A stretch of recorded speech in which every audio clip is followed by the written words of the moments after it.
हम लोग जो खड़े हैं, अगर हमारा ये पुष्प नहीं होता, पंजा नहीं होता तो हम खड़े हो पाते हैं। मान लो हमारा यहाँ तक ये नहीं है, ये केवल एक घुट्टी ये बचा है, इस पर हम ऐसे खड़े होते पूरा बैलेंस करके।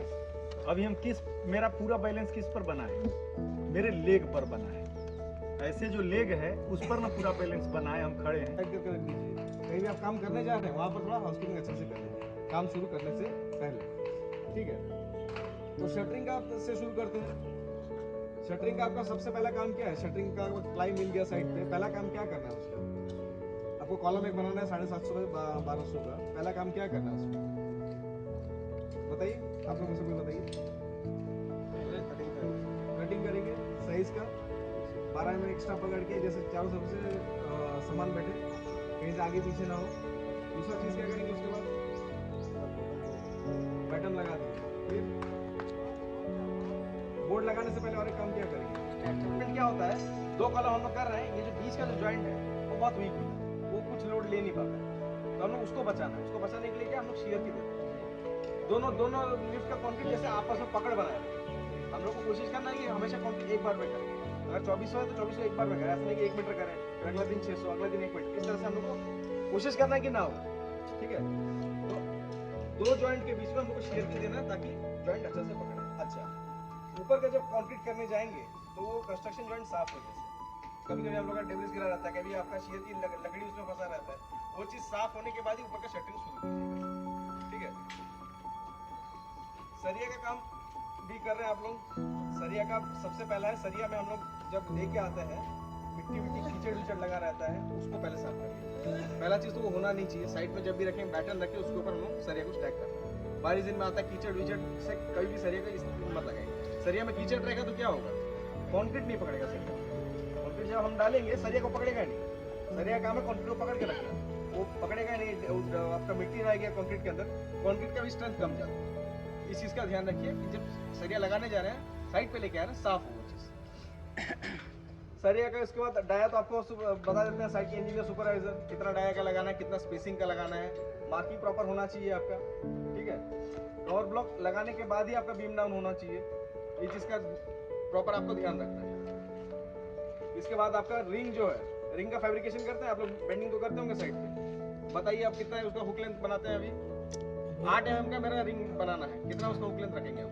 80 mm किस हिसाब से होता है? 10 गुना उसका डाया, 10 गुना उसका डाया। 10 mm का हुआ तो 100 mm का 10 गुना, जितना डाया है उसका ये 10 गुना। और उसका एंगल कितना रखना है?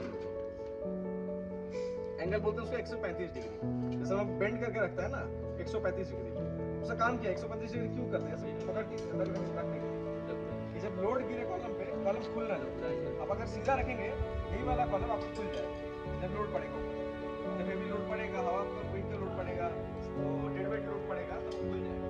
इसका प्रॉपर ध्यान रखना है, कॉलम में बीम में हर जगह रिंग जॉइंट बनाए, उसका बेड प्रॉपर है।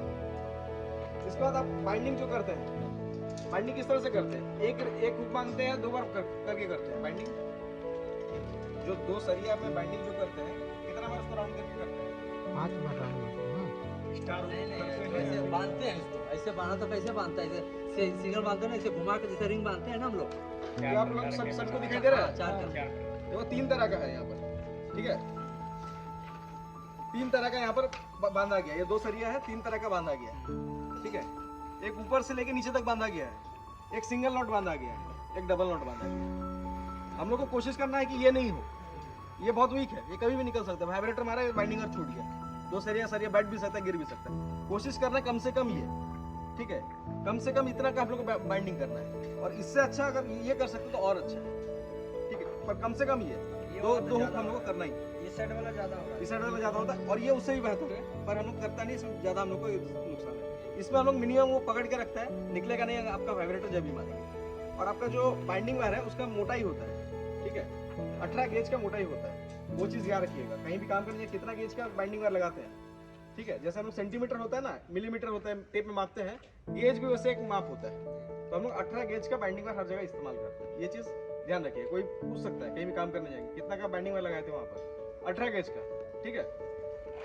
ये चीज सबका ध्यान रखिए। इसके बाद मैं बोलूंगा अंकित जी को 2 शब्द वो भी कहें हमारा क्वालिटी के ऊपर, ठीक है। देखो, जो शटरिंग का आदमी है कारपेंटर, मैं उसके लिए एक चीज़ बोलना चाहूँगा। जैसे बताया कि शटरिंग करते समय शटरिंग ऑयल का लगाना बहुत ही ज़रूरी है। इससे दो फायदा है जो इन्होंने ऑलरेडी बता चुका है, मैं इसको आप रिवीजन करा दे रहा हूँ। पहला तो ये है कि हमारा स्मूथ सरफेस आए, और दूसरा ये है कि वेस्टेज हमारा कम हो। अगर हम कॉलम में भी लगाते हैं या स्लैब में लगाते हैं, अगर शटरिंग ऑयल नहीं है तो हम उसको जब निकालने जाएंगे तो टूटने का चांस ज़्यादा है और अच्छा सरफेस भी नहीं आएगा। तो इसलिए शटरिंग ऑयल का मोस्ट जैसे ख्याल रखना है। और सरिया के लिए मैं बोल रहा हूँ कि जब हम कटिंग करते हैं और बेंडिंग के लिए जब हम ले जाते हैं मशीन पर, तो वहाँ हमको बहुत ही सावधानी से उसको मोड़ना है, और जो BBS में जो हम मेजरमेंट देते हैं उसको फॉलो करना है। जैसे अगर हम LD के हिसाब से देते हैं कि 49D इतना होना चाहिए इसमें LD,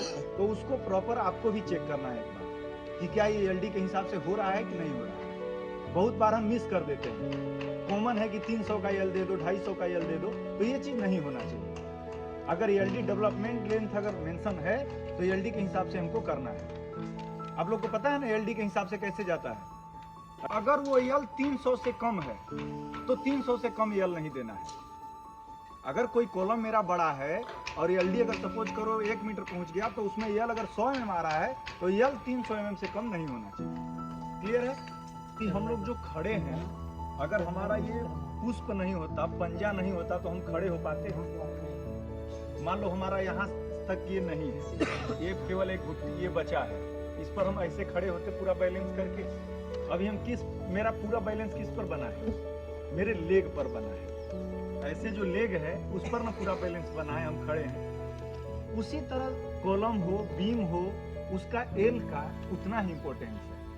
हम जो कॉलम वर्टिकल लगाते हैं, अगर उसका लेग एज पर ड्राइंग अगर नहीं देंगे तो वो लोड सहन क्षमता, उसका जो है सो लोड जितना उसको लेना चाहिए वो नहीं लेगा। जैसे अगर हमें ऐसे झुका रहे हैं तो कहाँ बल पड़ रहा है? मेरे इस अंगूठे पे बल पड़ रहा है, तो ये रोक रहा है मुझे।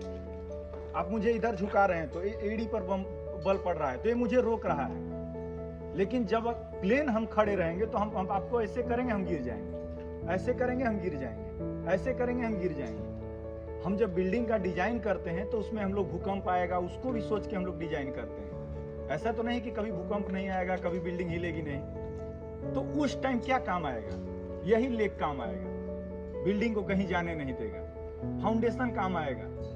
कहते हैं कि नींव मजबूत करना है हमको किसी भी बिल्डिंग का।